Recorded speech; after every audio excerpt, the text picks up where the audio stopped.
Hey, well, good morning. So I've got a pretty exciting project today. I wasn't expecting it to arrive this time. I ordered it back in June, but you'll remember back in episode 15, I talked about, I think it was the pole barn. Yeah, 15 was the pole barn video, and I talked about why I built that pole barn. Well, I built it to put a personal sawmill inside it. Well, unfortunately, I'm not gonna be able to put the sawmill in it just yet because I haven't finished the garage, where all the stuff that's in the pole barn is going to go in the garage. So this, my Woodland Mills HM126 came in yesterday.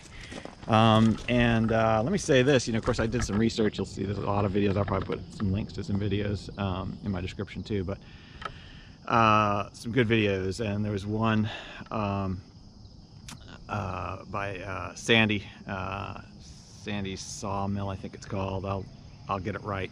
But anyway, he's awesome. He's up in Canada. I love watching his videos, and he's the one who kind of tipped me over the edge of looking at all the different sawmills. The one that he recommended, I think he might have the HM130, he might have the bigger one, but this is the 126, which means it can handle 24-inch logs, and out of the box I think it's 10 feet, and then I got a 6-foot extension so I can handle a little bit longer logs if I want as well. Anyway, I'm really excited. I got it yesterday. Came like a month early. So Woodland Mills website's excellent, easy to order. They communicated well. I really like everything. Seemed really great so far. The only disappointment I've had really had nothing to do with Woodland Mills, but the shipping company that they use. They kind of made a mess of the packaging. I'll show you.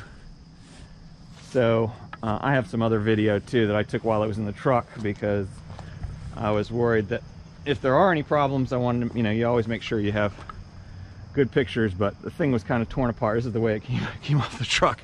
So it was all on one bundle, and the pallet that it was on, well, there was no pallet. It was just a bunch of boards underneath. So I don't know what went wrong there. I don't think that's Woodland Mills. I think it's their distributor.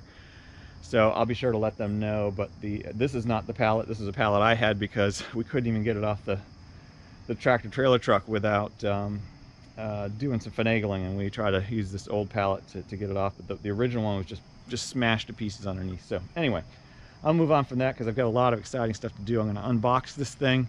I'm going to find a location to set it up. And oh wow, look at this! Look at this blue heron coming right overhead, laying right up on the roof. Can you see him?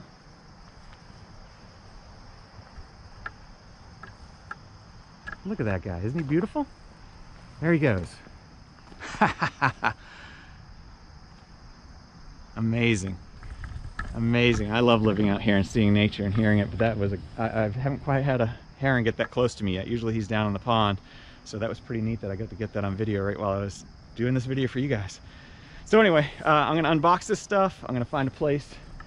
Probably going to put it down in the woods where the trees are right now, so they don't have to haul them all the way. I don't really have any other place to put it anyway, so I'm going to set it up, and I'll show you guys unboxing it and putting it together. And hopefully this is a 3-day weekend, Labor Day weekend, so I should have time to get it all together and run it across some wood, cut some boards up so you can see it in action. But anyway, I'm excited to share this with you. Thanks for being here today. It's going to be a fantastic day, fantastic weekend. So hang in there, and welcome to TWC Projects, all right?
Alright, so I'm gonna have to get a little creative. I don't have this fully figured out yet, but I barely could lift one end, if that. So I'm getting a little creative.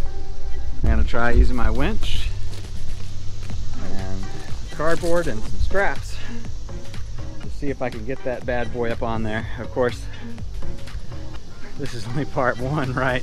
Because getting it onto the trailer and into the woods is one thing. Once I put the whole thing together, getting up there is another one.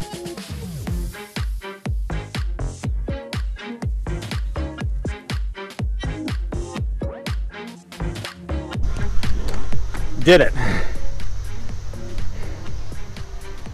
So, unfortunately, that's probably the easier part of the two parts that need to be done. But I'm that much close. Determination and a little creativity. I'll strap it on there now and get it down in place and take a break. We've got some other things to get done here first, and then we'll get back to this project shortly. Hope you're enjoying it. See you soon.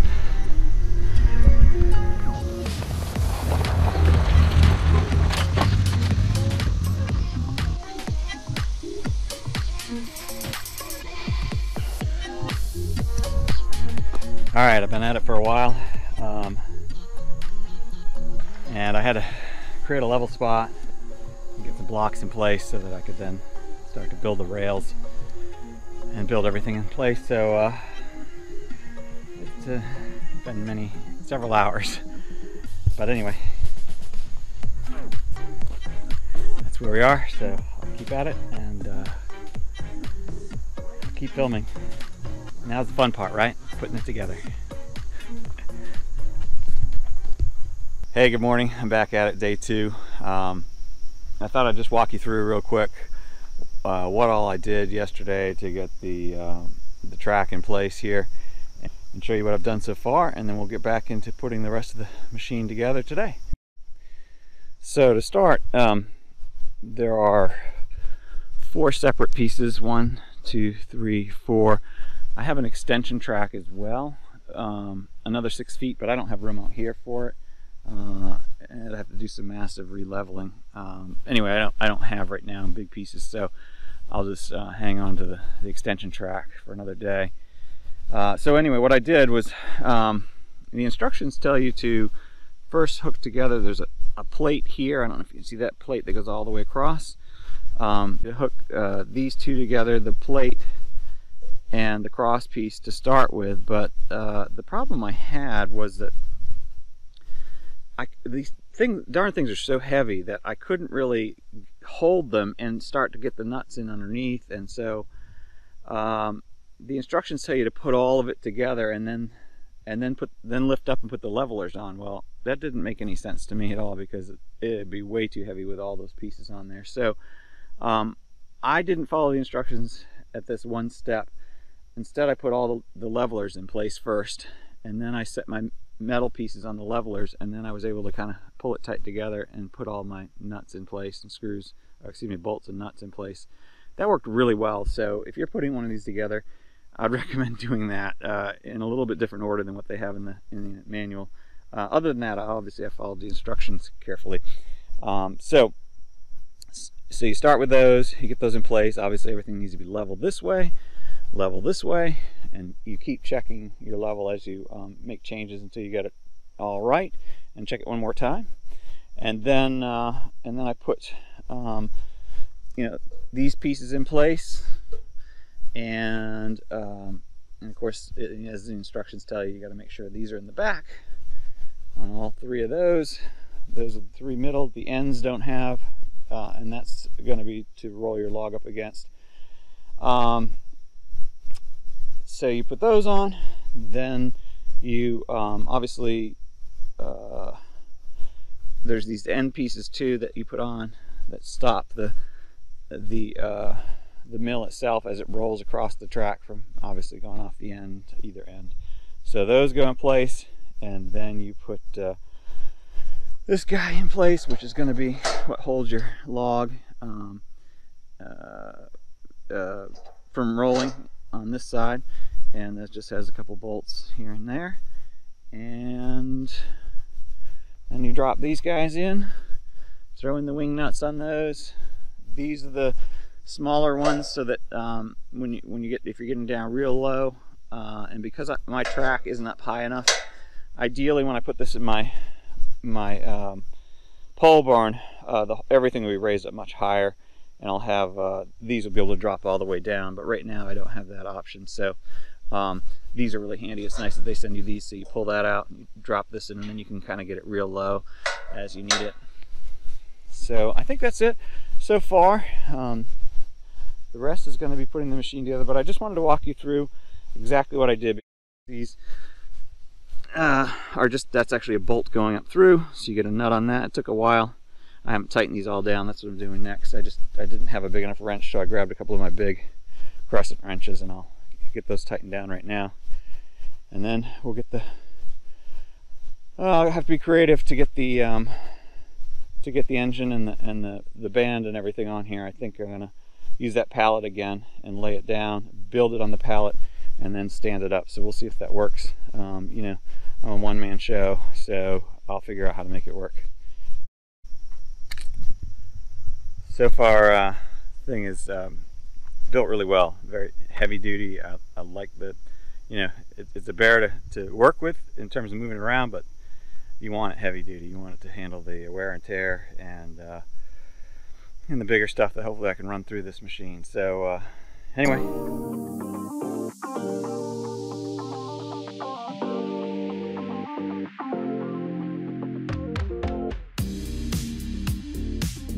All right.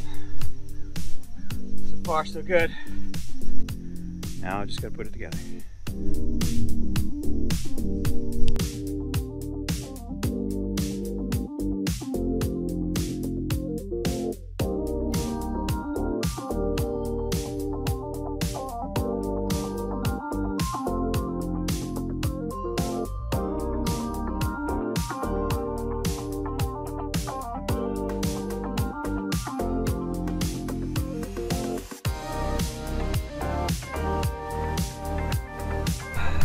I've got it pretty much all together.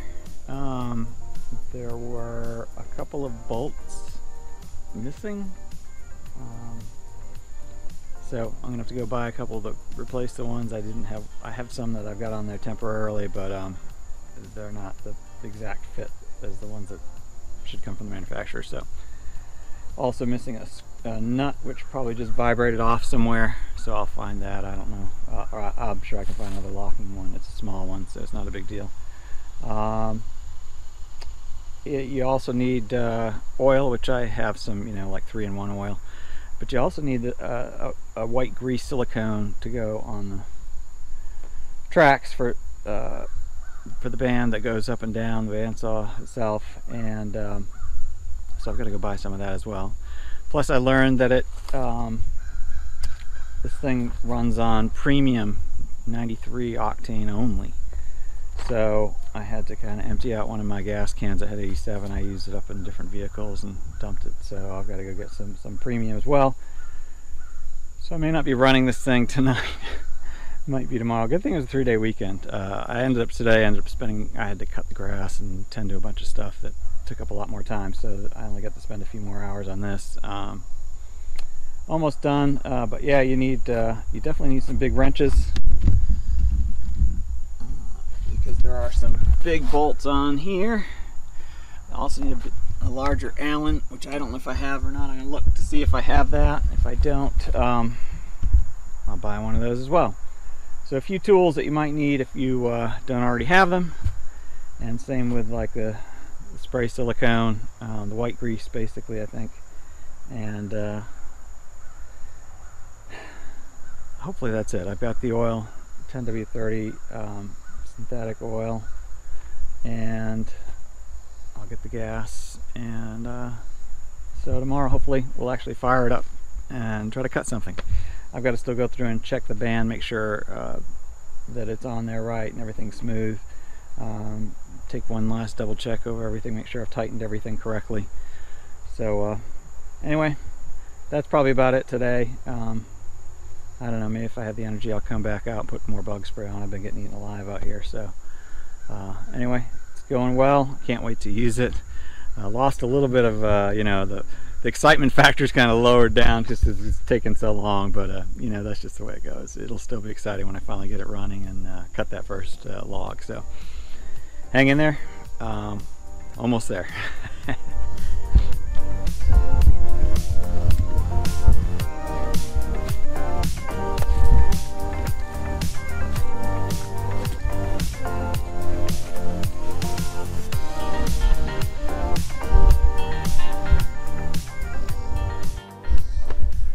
Alright, so I got everything set up. It took quite a while. There's a guy, Sawing with Sandy is a YouTube channel that I really like. It does a lot of great tips and stuff, and I just happened to watch last night before I actually fired this thing up some things he talked about, which included making sure that the band is adjusted correctly, because I did what he said and I ran it by hand and it started pulling to the back. And you could hear it starting to hit the metal just doing it manually. You know, you unplug the spark plug and then you try it. So I had to do the adjustment to the factory settings were just a little bit off, I guess, just in transportation, or maybe just over time it adjusted. So had to adjust that, had to do a bunch of adjustment on the throttle, cabling, as well as even the throttle idle itself, which is another thing Sandy talked about, was when you could hear the little ting ting ting sounds of the centrifugal clutch, you need to dial the idle back a little bit. And sure enough, from the factory, after it ran for a minute or two, I started hearing that tinging sound, so I adjusted that immediately. Anyway, excuse me. She's running pretty nicely though.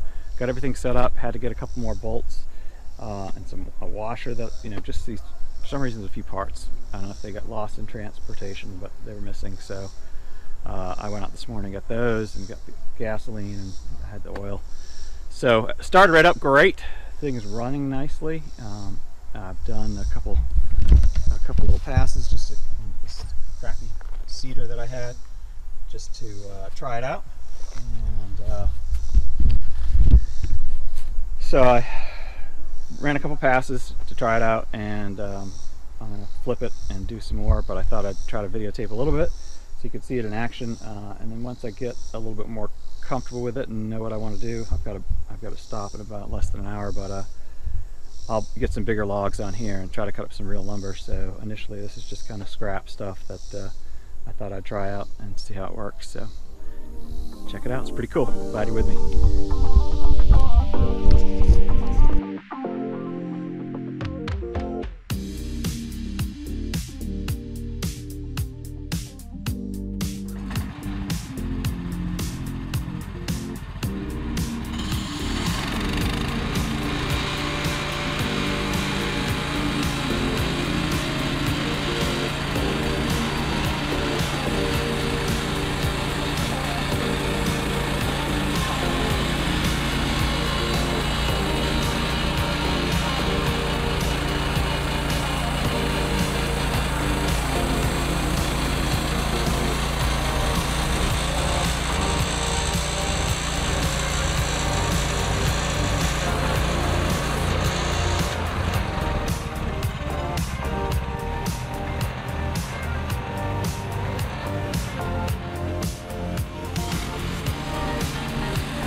There you have it.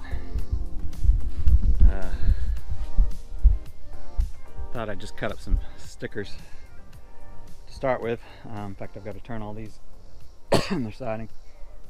Rip them the other way too. Anyway, really slick, running super smooth.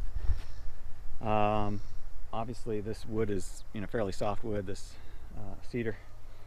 So once I get a little more confident, obviously I need to make a bunch of stickers so that when I do cut up some of my good wood, I can stack it properly. And I've got to figure out where I'm going to shelter it for now, because the place I built for it is filled with junk right now until my garage gets built. So anyway, very cool. I hope you've enjoyed this. It took me way longer to put it together than I thought. Needed to go out and get a few more things. You need your full toolbox. There's a bunch of different sizes of things that you need. So read the manual really carefully, obviously. But I could probably get into a little bit more detail once I've used it a little bit more. I'm certainly no expert. This is my first time using one. You've seen me do my first cut. So I'll get better with it, but there's definitely some great folks out there too. There's a lot of good videos on the Woodland Mills and some of the other sawmills too. So hope you've enjoyed this. I'm going to stop here so that I can actually edit it out and get it out there for you, and then I'll be making some more obviously as I go along, because I've got a lot of projects lined up for all this wood. So anyway, hope you're doing well, staying healthy, staying active, enjoying God's creation as much as you can, and thanks for watching TWC Projects. Take care. Talk to you soon. Bye.